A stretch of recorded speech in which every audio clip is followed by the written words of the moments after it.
La grâce divine, regardez, permet à un vrai chrétien de détester ce qui est impie.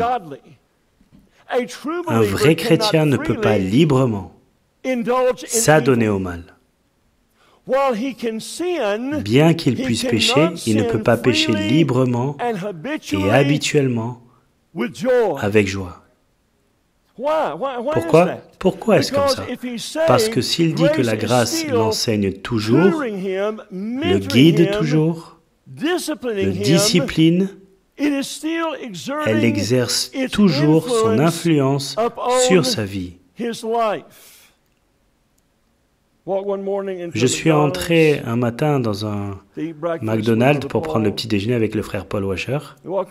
Nous avons marché jusqu'au comptoir. Je ne connaissais pas très bien Paul à cette époque, mais je n'oublierai jamais ça.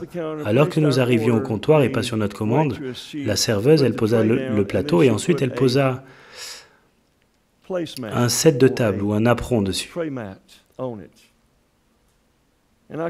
Et j'y ai jeté un coup d'œil, c'était une équipe féminine de danse qui était habillée de façon très inconvenante. Et Paul l'a vu d'un coup d'œil et il l'a attrapé et il l'a retourné.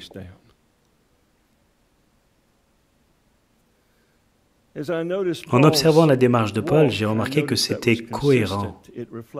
Cela reflétait la discipline, qu'il faisait tout ce qu'il pouvait en matière de discrétion, en matière de prudence, pour s'assurer que rien n'était laissé en suspens qui pourrait le faire trébucher.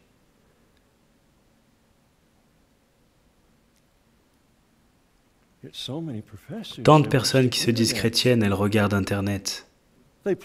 Elles jouent avec les vipères sur Internet. Elles regardent des choses à la télévision qui ne conviennent pas à la sainteté. Et elles se demandent pourquoi Dieu n'est pas une réalité.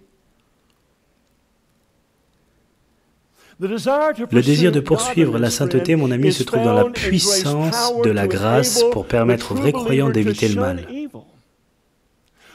Maintenant, ceci est important, écoutez attentivement.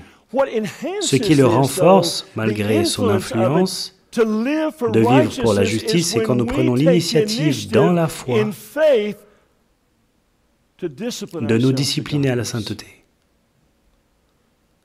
Une fois encore, la grâce est résidente. Mais ce que nous faisons, nous semblons améliorer l'effet, la dynamique, l'influence de la grâce dans notre vie quand par la foi, nous exerçons à la sainteté.